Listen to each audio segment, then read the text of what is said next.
Salut à toutes et à tous, bienvenue dans le podcast de Paris Basketball on Air. Ravi de vous retrouver pour un nouvel épisode. Et aujourd'hui, programme très chargé. On va d'abord parler d'Axel Toupane, arrivé en début de mois et qui a déjà joué ses 2 premiers matchs avec Paris. Et puis, on va forcément parler de ces 2 gros derbys contre Nanterre et Boulogne-le-Valois à la Carpentier. Avant de finir sur un petit bilan de mi-saison, une projection sur les 17 prochains matchs de Paris en Betclic Elite. Pour m'accompagner, ils sont 2. Le premier est un habitué, il s'agit d'Antoine. Salut Antoine, comment vas-tu ? Salut Flav, comment ça va ? Moi ça va très bien. Eh bah, très très bien, on a eu des beaux matchs là au mois de janvier. Le premier un peu moins, mais là les derbys étaient plutôt sympathiques. Ouais, on s'est régalé, ouais. Ah, c'est sûr. Et notre second chroniqueur, c'est sa première avec nous et on est ravis de l'avoir dans notre rotation. Il s'agit de François. Salut François. Salut à tous, merci beaucoup de m'accueillir, c'est un vrai plaisir d'être le petit rookie. Eh bah, plaisir partagé. Comme d'habitude, on vous rappelle que vous pouvez nous suivre sur nos réseaux sociaux. Sur Twitter, c'est @parisb-8onair. Facebook et Instagram, c'est Paris Basketball on Air. Vous pouvez retrouver évidemment toute l'actualité du club sur notre site parisbasketball-onair.fr. Et nous, on va démarrer sans plus attendre. Paris Basketball on Air, saison 3, épisode 6. Let's go!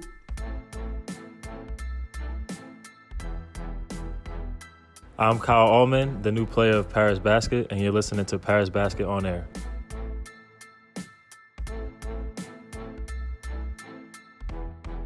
Et je vous le disais en introduction, qu'on allait démarrer avec Axel Toupane, la fraîche recrue de Paris, du Paris Basketball, arrivée tout début janvier.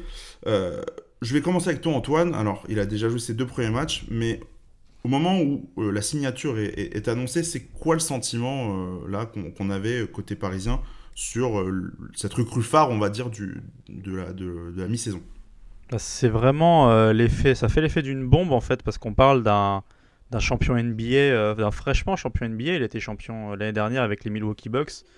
On savait qu'il avait beaucoup de sollicitations, notamment en NBA, sachant en plus tous les protocoles Covid qu'ont touché la Ligue américaine, et des sollicitations en Europe. Donc le fait de le voir arriver à Paris, on savait que Paris avait ce potentiel pour attirer, pour capter des joueurs de renom. Mais de là à le faire venir Axel Toupane pour une durée de 2 ans et demi, donc c'est vraiment sur un investissement dans la longévité. C'était une énorme surprise, une très belle surprise, notamment pour Paris, mais après aussi pour le championnat, parce que c'est toujours plaisant de voir de tels joueurs, de tels talents revenir en France pour s'y installer, pour y perdurer. Donc non, c'était une très très grosse surprise. Il y avait eu une rumeur, il me semble, en début d'année qui s'était un petit peu éteinte toute seule. Et on savait que Paris avait besoin de quelqu'un. Et bien ce quelqu'un en Axel Toupane, c'était vraiment c'était rêvé, quoi. Je pense qu'il a fallu un petit moment pour se dire waouh, genre qui est-ce qu'on vient d'accueillir, quoi. Ouais, c'est vrai, et puis tu le disais, il y avait cette rumeur en septembre, en fait c'est surtout qu'il avait rencontré le club, il avait rencontré Jean-Christophe Prat. François, Antoine le disait, c'est un champion NBA qui arrive à Paris, mais c'est surtout un joueur de l'équipe de France qui vient s'installer sur le long terme avec le club parisien. Est-ce que c'est important aussi d'avoir justement ce biais-là d'un joueur important qui pense que le projet est vraiment ambitieux ? Bah oui, c'est extrêmement important, c'est un joueur d'un très gros calibre qui arrive, et c'est d'autant plus important qu'il arrive à Paris, qui est la capitale, en étant un Français et un international. Et en plus de ça, ce qui est d'autant plus flagrant, c'est qu'il a signé pour une durée de 3 ans. On sait que son salaire sur la première année est un petit peu abaissé et qui va augmenter à partir de la saison prochaine, pour aussi fitter avec les nécessités financières de Paris. Mais le voir s'engager sur 3 ans, un joueur d'un tel calibre, c'est forcément positif, surtout quand on sait qu'il y a des joueurs qui sont très importants dans le collectif parisien, qui ont pour objectif de ne pas perdurer au sein de l'effectif et au sein de l'équipe dans les années à venir. Ouais, effectivement, il y aura peut-être pas mal de départs cet été. Bon, on verra tout ça. On va parler de ce qui se passe maintenant. On va parler des premiers éléments qu'on a vus avec Axel Toupane. François, je vais te laisser la main. Je voulais qu'on parle un peu d'attaque au début. On l'a vu mettre 16 points contre les Metropolitans, 10 points contre Nanterre. 2 matchs avec 3 passes décisives chacune. Qu'est-ce qu'on retient des premières performances en attaque d'Axel Toupane, François ? Bah, déjà, il y a son Q-basket. Ça crève les yeux quand il est sur le terrain. Il comprend ce qui se passe. offensivement et défensivement, mais en attaque, ça se sent. Il sait déjà ce qu'il va faire avant de recevoir. Enfin, il sait déjà ce qu'il va essayer de chercher. Il y a aussi ce côté fiable à 3 points, et il y a quelque chose qui m'a énormément surpris personnellement, c'est sa vitesse. On l'a vu plusieurs fois en contre-attaque, il est plus rapide que tout le monde, il reçoit la balle, il anticipe le fait qu'il va pouvoir partir très vite vers le panier adverse, et il marque des points très faciles, ce qui manque aussi peut-être à Paris, qui a tendance à un petit peu trop s'empatouiller dans des possessions un petit peu trop compliquées. Il est bon en transition, et sur jeu placé, il a son QI basket. Il a porté énormément, et pour le moment, il fait beaucoup de bien sur les 2 premiers matchs qu'on a vu de lui. Antoine, peut-être est-ce que tu es d'accord avec François, ou est-ce que tu as des choses à rajouter sur ce qu'on a vu en attaque sur les 2 premières rencontres? Non, je suis assez d'accord avec François, notamment sur le tir à 3 points. Bah, c'est les premiers points d'Axel Toupane avec le Paris Basketball. C'est un 3 points qui n'est pas particulièrement facile à mettre. Les vidéos le montraient. Il avait quand même un défenseur sur lui. Donc il a aussi ce côté QI basket, joueur extrêmement talentueux, joueur facile et joueur extrêmement calme. C'est assez serein dans le sens où tout ce qu'il fait se fait d'une manière très fluide. On sent que c'est un joueur qui est contrôlé, qui comprend ce qui se passe.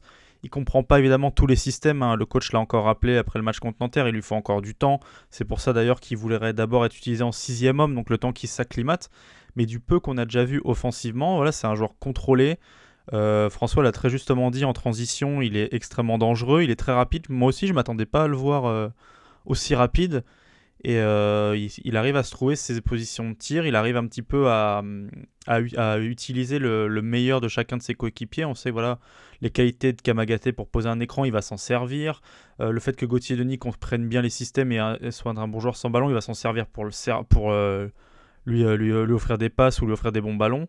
Voilà, c'est un joueur très complet, très calme, et ça fait du bien parfois d'avoir ce côté un peu zen pour dans les moments où ça peut vraiment commencer à exploser de partout, d'avoir un joueur expérimenté, tranquille. Je sais pas ce que vous en avez pensé. Non, moi je suis assez d'accord sur le bilan que vous en faites. J'ajouterais peut-être qu'il y a un vrai travail sans ballon que je trouve vraiment très très intéressant. Oui. Notamment, alors on le voit de plus en plus là sur les 2 matchs, moi ça m'a paru vraiment flagrant. Pas mal de cuts dans la raquette, plein axe, en plein centre du terrain il y en a eu plein. Alors, il y a eu Gauthier, comme tu le disais, j'en ai 1 ou 2 contre le Valois, mais il est capable de finir de manière plurielle, on va dire, soit près du panier, vraiment à 3 points, que ce soit dans les corners à 45 degrés, que ce soit du catch and shoot ou en pull-up, vraiment il est capable de tout mettre. Je trouve qu'en attaque, on a déjà vu que c'est quasiment le plus fort joueur de l'équipe en attaque. Alors avec Kyle Allman, ça peut se jouer, mais qu'il y a déjà, en tout cas en termes de talent, vraiment un step qui a été passé avec ce joueur-là. Et c'est quelque chose qui, en attaque, on l'a vu depuis le début de saison, était, François le disait, très stéréotypé, de la difficulté à produire du jeu, à faire bouger le ballon, à faire bouger aussi les coéquipiers. Et là, avec Axel Toupane, il y a un peu plus de tirs ouverts, un peu plus de tirs faciles aussi, parce qu'il est capable d'attirer les défenseurs sur lui. Et peut-être que d'autres joueurs de l'équipe vont avoir d'autres positions de tir. C'est très vrai ce que tu dis.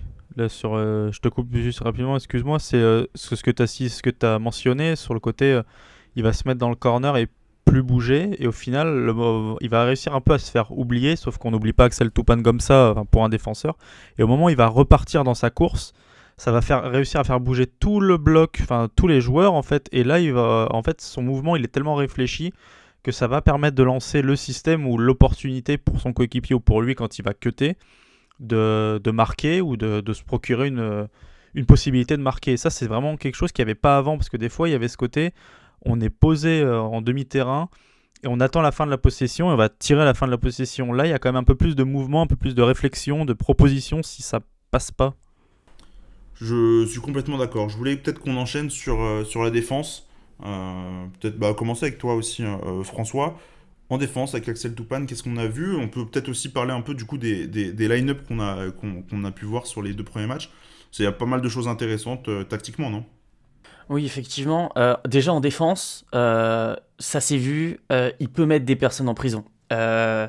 Là, c'est surtout contre Nanterre. Il me semble que c'était en fin de troisième quart-temps. Il y a une période où vraiment, lui et Bégarin étaient en train de vivre un enfer, de faire vivre un enfer aux extérieurs de Nanterre.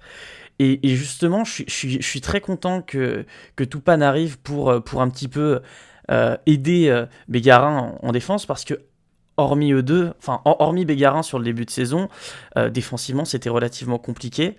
Euh, et le fait de pouvoir aligner deux joueurs en même temps sur le terrain, qui sont des excellents, des très très bons, voire excellents défenseurs, ça va te permettre de vraiment euh,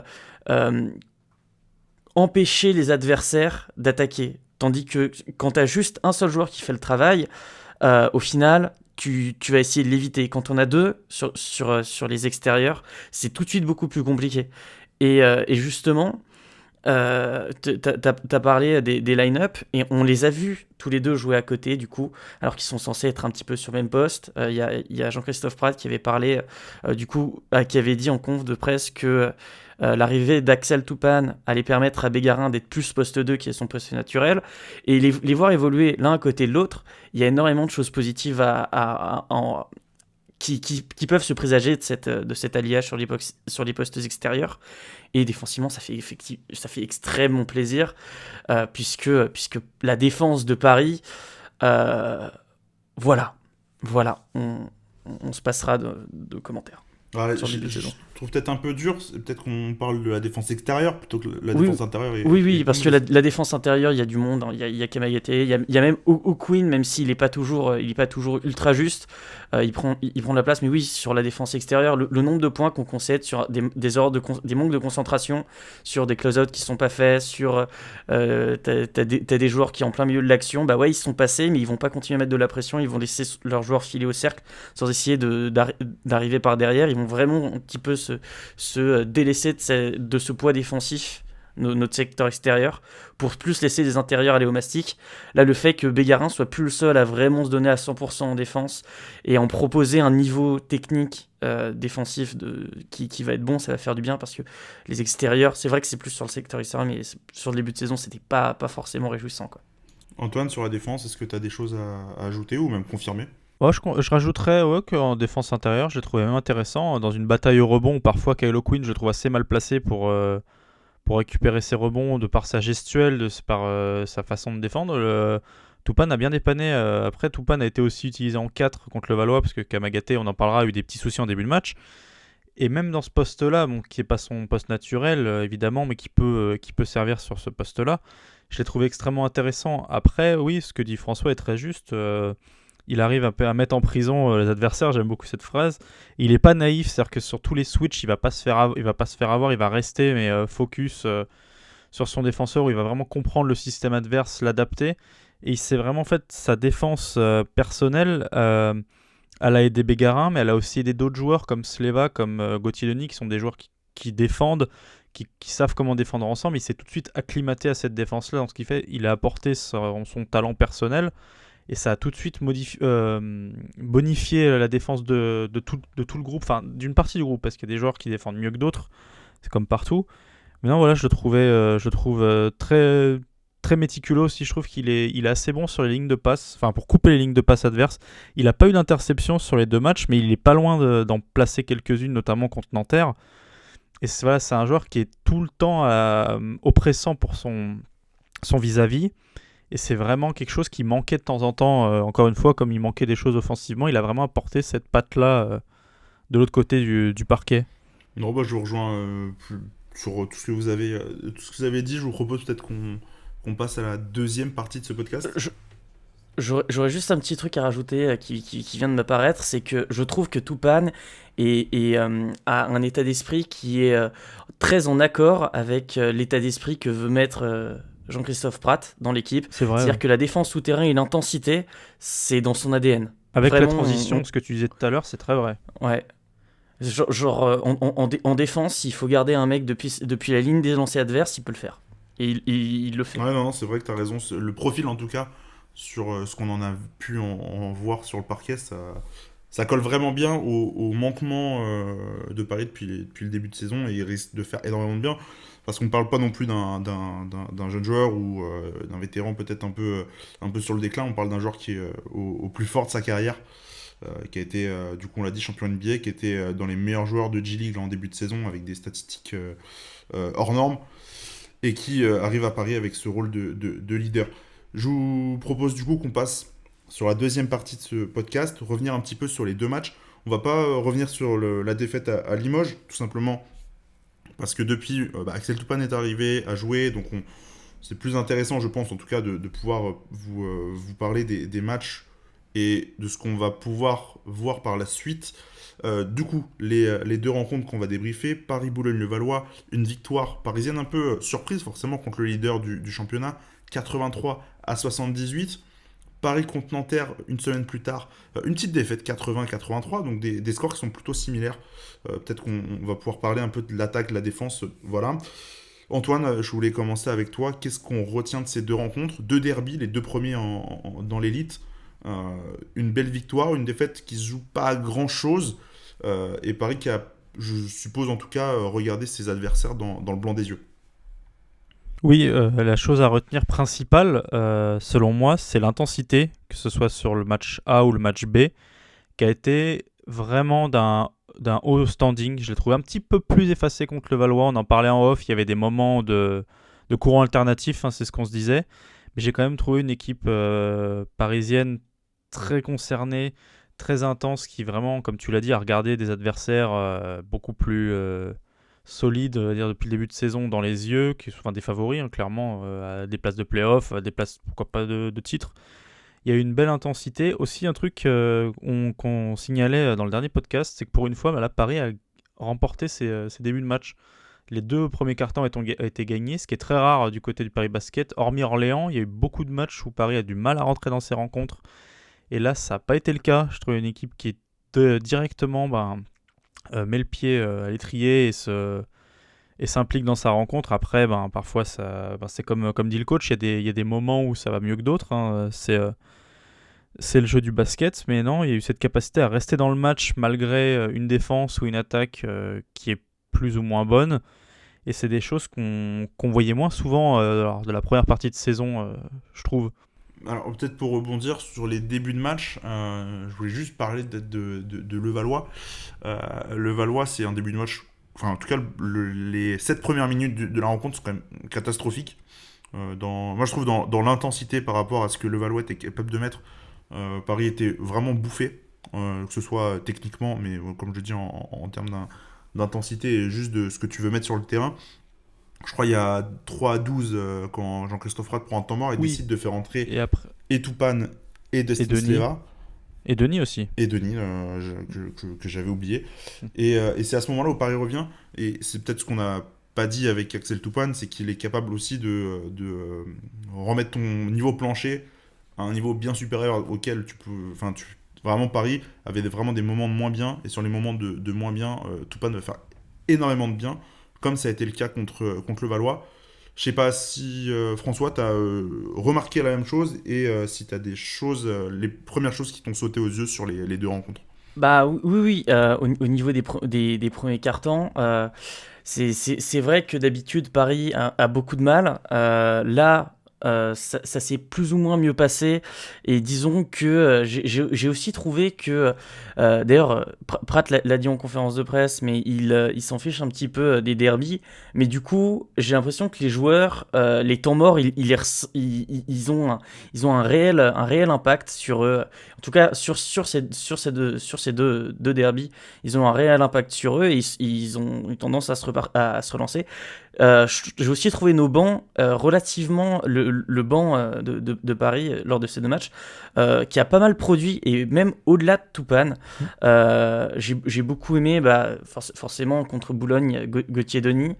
Voilà, il y avait vraiment, peut-être plus que d'habitude, on sentait réellement le côté équipe soudée, et peut-être que c'était soit que c'était un derby ou qu'ils aiment bien ce profil d'équipe. Je vous avoue que ces deux matchs m'ont un petit peu rappelé la victoire plutôt en début de saison, on va dire, contre l'Asvel. Une victoire où pareil, c'est des matchs serrés et soit on a la décision au bout, comme contre Boulogne et l'Asvel, soit on perd à rien contre Nanterre.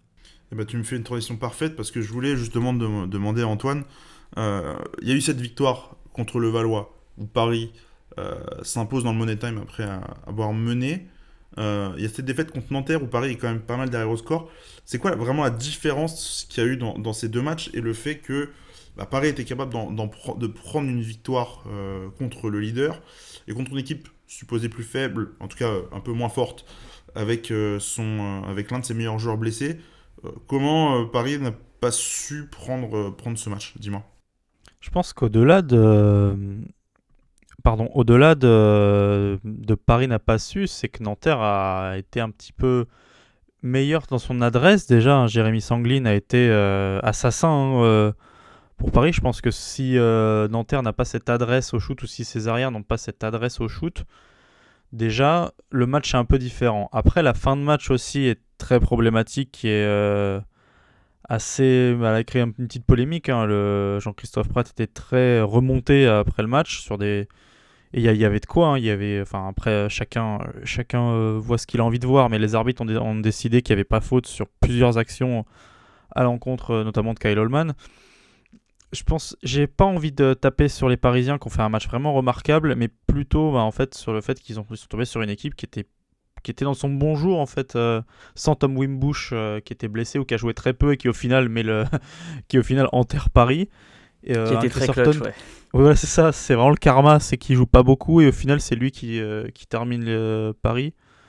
Et après, j'ai trouvé vraiment une équipe vraiment concernée. Défensivement, on a parlé, Toupane, Bégarin, c'était vraiment fort. Sleva, il met des tirs, mais il provoque des fautes avec des N1 sortis de nulle part. Enfin, pas de nulle part, mais extrêmement compliqué. Paris est très solidaire quand Ryan Botwright se fait exclure, alors qu'ils auraient pu totalement lâcher, comme on aura pu le voir dans d'autres circonstances. Non, je trouve que Paris a vraiment pas démérité sur ce match-là, donc c'est pas de leur faute, c'est plus que Nanterre a été meilleur. François, moi je remarque une chose quand je regarde un peu le box score des deux matchs. On voit que les intérieurs adverses ont énormément scoré et fait un chantier. Je pense notamment du coup à Miralem Alilovic, côté Boulogne-le-Valois, qui met 22 points, 9 rebonds pour 24 dévals. Et évidemment Chris Horton qu'Antoine a cité, avec 18 points, 5 rebonds, 4 contre, 3 interceptions. Enfin bref, toute la feuille était noircie. Est-ce que ça n'a pas été le point faible un peu et qui a permis, après, pourquoi pas, notamment pour Nanterre, d'avoir plus de tirs ouverts si tu viens te concentrer sur des intérieurs qui sont en forme? Déjà, concernant le Valois, je pense que... Déjà, Alilovic est un monstre, hein, mais peut-être moins que Chris Horton, mais c'est un très très gros intérieur et il a eu, disons, un peu moins de répondants que ce qu'il aurait dû avoir avec les problèmes de Kamagaté en début de match. Mais du coup, oui, forcément, si tu as des gros intérieurs, après Chris Horton est pour le coup vraiment genre, il est dominant à outrance. C'est vraiment monstrueux, mais le match qu'il a fait en 22 minutes, je crois qu'on se rend pas encore compte. Surtout que pour lui, c'est un peu une constante. Mais ouais, du coup, c'est compliqué. C'est compliqué de... Quand tu es face à des très très bons intérieurs et que, même si Kamagaté a essayé un petit peu de rendre la monnaie de sa pièce à Chris Horton, quand le jeu est très bien construit en face, il n'y a pas réellement grand chose à faire. Après, du côté de Nanterre, ce que je vais peut-être aussi retenir de leur secteur intérieur, c'est que au-delà du coup de Chris Horton, il n'y a pas réellement eu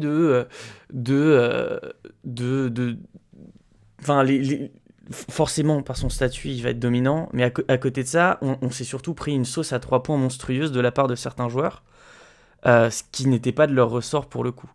Et j'ai pas l'impression tant que ça qu'on ait joué les suraides, qu'on ait trop été chercher l'aide sur ces gros intérieurs. J'ai juste eu l'impression que ils rentraient les paniers qu'ils devaient rentrer et ils construisaient bien leurs actions. D'ailleurs, il y a un truc dont on n'a pas parlé, mais j'ai trouvé qu'il y avait des séquences, notamment contre Nanterre, où on a joué excessivement bien, notamment au début de match, où le ballon tournait. Mais Oui. peut-être qu'il Oui, c'est y a pas aussi de ça, on va penser à la même chose, Antoine, c'est ces deux tirs ouverts de Sleva à 3 points très très bien construits, qui vont pas rentrer. On pense la même Et chose. ça, en fin de match, tu vas les payer, mais ça fait partie des séquences qu'il faut quand même retenir comme quelque chose de positif. Euh, et il y a peut-être un côté un petit peu trop simple de dire ça. Tous les matchs ne gagnent pas, surtout quand tu joues contre des aussi grosses cylindrées. Maintenant, ce match-là, on propose la même prestation contre d'autres équipes que des Nanterre que Nanterre dans un grand jour. Ce match-là, on va le gagner plus souvent qu'on va le perdre. Du coup, même si on n'est pas encore prêt pour gagner tous les matchs, et on sera sûrement, enfin, aucune équipe ne gagne tous les matchs, ça reste des belles prestations, et il y a des choses à retenir de très positif malgré la défaite. Sauf petit hic, quand même pour Paris, c'est le nombre de pertes de balles. Il y en a 18 pour Paris. Et dont 15 aussi contre le dans Valois. C'est une constante. Voilà, c'est ça. Et 9 pour Nanterre. Et surtout, c'est qu'elles sont toutes au même moment. Ce moment où ça commence à devenir un peu fébrile. J'en parlais avec un membre du staff après le match. Il me disait oui, mais au final, le match il est parfait. Mais quand tu perds 18 ballons, 9 en première mi-temps, 9 en deuxième, bah faut pas après s'étonner que tu perdes le match. Donc après, bon, il y a d'autres raisons arbitrales, shoot, réussite. Mais c'est vrai que c'est quand même un gros point noir de perdre 18 ballons quand l'équipe adverse qui se déplace, elle en perd que 9, quoi. Ouais, je voulais juste rebondir sur les pertes de balles. Pareil. Oui, pertes de balles et arbitrage surtout. Parce qu'il y a eu pas mal, notamment Pratt qui a fustigé l'arbitrage sur, donc tu l'as dit, la faute sur Kyle Holman sur la dernière action, une faute d'Axel Toupane qui a été sifflée, où il n'y avait jamais faute. Bref, ça c'est pas grave. Mais je trouve que c'est un peu, j'ai pas envie de dire hypocrite, mais c'est presque le terme, d'aller titiller sur l'arbitrage en fin de match, alors que t'as pas su avant te mettre en bonne disposition pour aller chercher la victoire, et notamment, vous l'avez cité avec les pertes de balles, parce que Nanterre, pour le coup, offensivement, a eu un basket vraiment bien léché, et je crois 9 ballons, si c'est ça que j'ai bien lu, 9 ballons Oui, pour 9. 17 passes décisives, c'est vraiment pas mal. Côté Paris, on perd des balles tout le match, mais c'est surtout dans les moments clés, dans les moments importants. Il y a des pertes de balles de Kylo Quinn quand il fait des passes et qu'il se met dos au panier et qu'il cherche une passe à l'opposé qui sont lisibles en fait. Le problème, c'est que la défense les lit trop vite et que ça permet des paniers faciles derrière pour l'adversaire.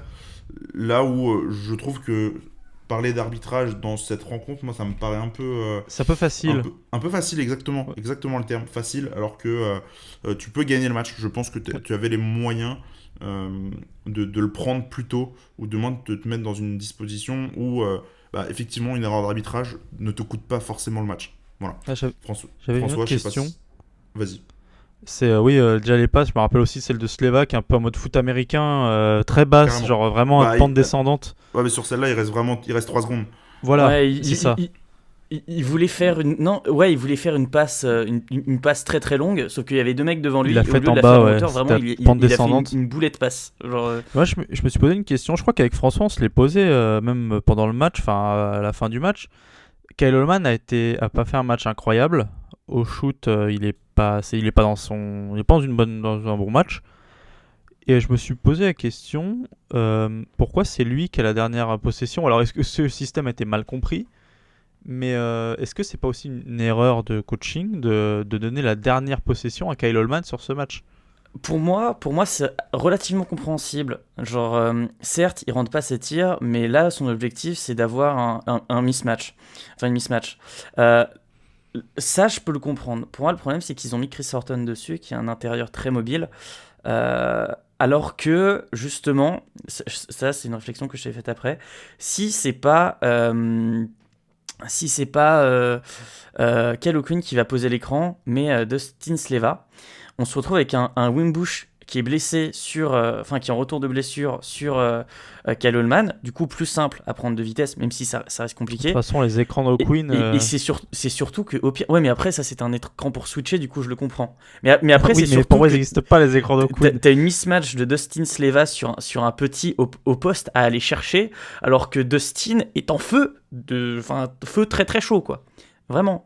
Et ça t'aurait donné 2 options de mismatch, alors que là au final t'as O'Quinn qui passe et qui va même pas essayer de proposer une option au poste. Genre juste il se met dans l'aile là à 3 points, comme s'il pouvait mettre un shoot clutch à 3 points. Enfin. Non, mais moi je te rejoins, François. Et puis, même en fait, tu donnes le ballon dans les mains de ton attaquant qui est le plus fort en fait. C'est juste tout bête, mais Kyle Oui, Allman. puis c'est vrai qu'avec le recul en pénétration, il est clairement imprenable. Voilà, alors le problème, c'est vrai que sur ce match, il est à 0 sur 8. Il est à 0 sur 4 à 2 points, 0 sur 4 à 3 points. Il n'en met pas une. Il a été meilleur distributeur que d'habitude, mais il n'a pas été très bon finisseur, même pas du tout. Mais c'est vrai que c'est le joueur à qui tu donnes la gombe généralement en fin de match. Évidemment, il y a eu Cholet en début de saison, la première victoire. Non, c'est vrai, t'as raison. Mais là où ça change, c'est qu'à Cholet, il met 29 points. Là, il en met 6, il doit mettre 6 lancers francs, je crois. Et tu vois, je suis pas. Je peux comprendre pour le choix de donner la balle dans les mains de Kyle Allman. Je rejoins complètement François sur l'idée de système un peu raté, mauvais choix en tout cas. Mais j'aurais préféré peut-être qu'il donne la balle à Toupane, qui maîtrise peut-être moins les systèmes, mais qui sur ce match est moins froid, on va dire, au tir que Allman. Et pourquoi pas être capable de le mettre, vu ce qu'il était capable de faire en G-League quelques semaines avant. Moi, j'aurais peut-être fait ça. De toute manière, c'est comme tous ne se jouent pas sur la dernière action. Hein. Oui, voilà, aussi.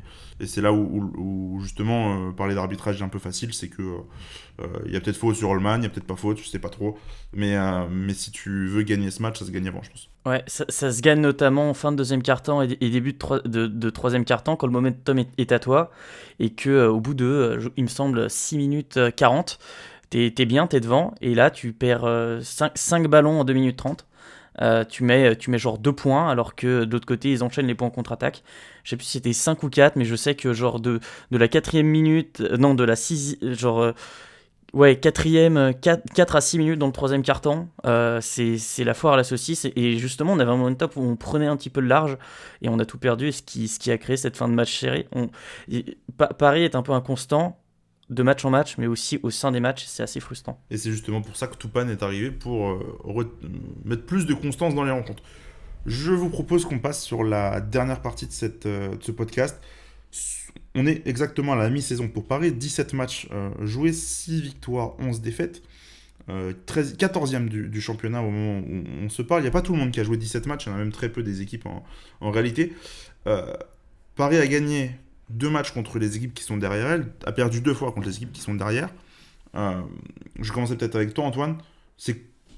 Qu'est-ce qu'on Paris doit viser là sur les 17 prochains matchs, sur la phase retour? Est-ce qu'on est qu'à 3 victoires des playoffs? Est-ce qu'on parle de playoffs? Est-ce qu'on parle que de maintien? Explique-moi un peu. Je pense que un peu de continuité déjà, vraiment enchaîner 1-2 victoires, ce qui n'a pas été facile cette année. Je crois qu'on l'a fait qu'une fois d'ailleurs, enchaîner 2 victoires de suite. Bon, après, on a gagné 6 matchs. C'est le cas. Voilà, c'est ça. Mais pour 2 fois. Asvel, Paula Cortez, non? Asvel Po. Ouais, ça. C'est ça, Asvel Po. Non, je crois qu'il y a Fos entre-temps. Oui, exactement. Il y a ce petit déplacement à Fos. Mais on en avait parlé avec Antoine Defranciosi, le team manager du Paris Basketball. Il a dit vraiment, c'est gagner rapidement des matchs, gagner un petit peu, avoir une petite série pour rapidement assurer le maintien. Le maintien reste la priorité quand même, histoire de sécuriser la place en Betclic Elite. Après, si on peut viser plus haut, on visera plus haut. Mais oui, sur cette deuxième partie de saison, c'est essayer d'apprendre des erreurs d'apprentissage qui ont été faites en début de saison. Je pense à cette défaite qui restera vraiment une des plus marquantes contre Rouen, sur les circonstances qu'on connaît. Fos-sur-Mer, on se fait un petit peu avoir par le jeu proposé par cette équipe-là. Le Portel, en fait, c'est gagner contre des équipes qui sont dans la même situation que nous ou qui sont en dessous de nous, comme t'en parlais, Flav. Et après, aller chercher pas des surprises, mais aller battre des équipes un peu plus grosses comme on a été capable de le faire cette année. Mais surtout, voilà, trouver une sorte de constance des séries de victoires, qui peut vraiment faire vraiment du bien pour la dynamique du groupe. Maintenant qu'on voit que le groupe a quand même une sérénité, l'apport d'Axel Toupane a fait vraiment du bien. On voit que ce groupe est capable de très belles choses. Après, les scénarios des matchs sont différents, on peut gagner, on peut les perdre.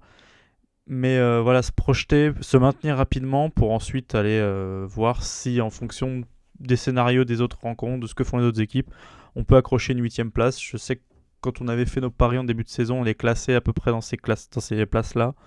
C'est toujours possible, mais d'abord, il va falloir un petit peu gagner en régularité. François, Antoine le citait, il faut gagner contre les équipes qui sont derrière toi. Et justement, avant la trêve de février, bon, il y a Pau la Cortez le week-end prochain, mais les 2 matchs d'après, c'est le déplacement au Portel et la réception de Cholet. 2 équipes qui, pour l'instant, sont derrière. Le Portel sont derniers. Et j'ai plus le classement en tête de Cholet, mais ils sont en tout cas dans les places juste en dessous à une victoire de Paris. C'est là, alors c'est pas là que tout va se jouer. Cholet est 17ème, ouais, pardon Florent. Voilà, c'est les 2 qui sont relégables pour le moment. Alors tout ne va pas se jouer maintenant, mais si tu gagnes, est-ce que tu ne te mets vraiment pas en sécurité vis-à-vis du maintien avec vraiment un matelas d'avance sur 2 des concurrents pour descendre? Bah oui, forcément. Si tu bats tes adversaires directs à, à, en- à la relégation, entre guillemets, tu prends des longueurs d'avance sur eux, mais c'est pas juste en gagnant contre eux que tu vas assurer ta place, que tu vas pouvoir aller aussi loin que tu veux le faire. Euh, si tu vas battre Cholet et Bourg-en-Bresse dans les prochains, et le Portel dans les prochains déplacements, tu vas viser, tu vas essayer de mettre derrière des équipes qui sont oui, plus ou moins dans le même ordre d'idées que toi. Mais personnellement, c'est un petit peu look for the stars, aim for the moon. Euh, Pratt et De Franceschi et tout le monde parle d'éviter le maintien et de valider cette validation du maintien. Mais derrière le fait de valider ce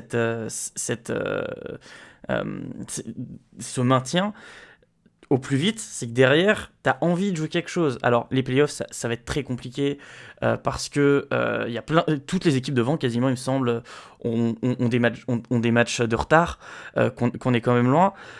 Mais l'objectif, je pense, sur cette première saison en Betclic Elite, va être de bien n'assurer le maintien, d'essayer d'aller se caler en milieu de tableau et de commencer à construire quelque chose de collectif, parce que là, Jean-Christophe Prat, avec l'arrivée de Toupane, est dans une position où il a des options. Il a beaucoup plus d'options. Cette simple arrivée, d'un point de vue tactique, va lui débloquer énormément de choses. Va y avoir énormément de line-up différentes possibles maintenant.